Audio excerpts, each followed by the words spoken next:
નમસ્કાર, હું કીર્તિ જગતાપ સ્વાગત કરું છું આપનું પબ્લિક ઇન્ડિયન ન્યૂઝમાં। જાણીએ આજના સમાચાર। આણંદના મહાનગરપાલિકા દ્વારા દબાણો હટાવાયા। આણંદ મહાનગરપાલિકાની એસ્ટેટ વિભાગની ટીમ દ્વારા આકસ્મિક રીતે આજે પોલસન ડેરી રોડ ગુજરાતી ચોકમાં તપાસ હાથ ધરવામાં આવી હતી।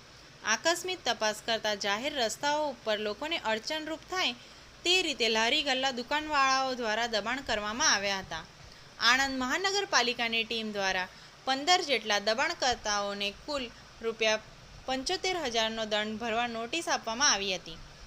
આણંદ મહાનગરપાલિકાની એસ્ટેટ વિભાગની ટીમ દ્વારા જણાવ્યું છે કે જાહેર રસ્તાઓ ઉપર લોકોને અડચણરૂપ થાય તે રીતે લારી ગલ્લા ઊભા રાખવા નહીં અને દુકાનવાળાઓએ જાહેર રસ્તા ઉપર પોતાનો સામાન મૂકવો નહીં, અન્યથા મનપાની ટીમ દ્વારા આકસ્મિક ચેકિંગ કરીને જાહેર રસ્તાઓ ઉપર દબાણ માલુમ પડશે તો કાયદેસરની કાર્યવાહી હાથ ધરવામાં આવશે તેમ જણાવ્યું છે।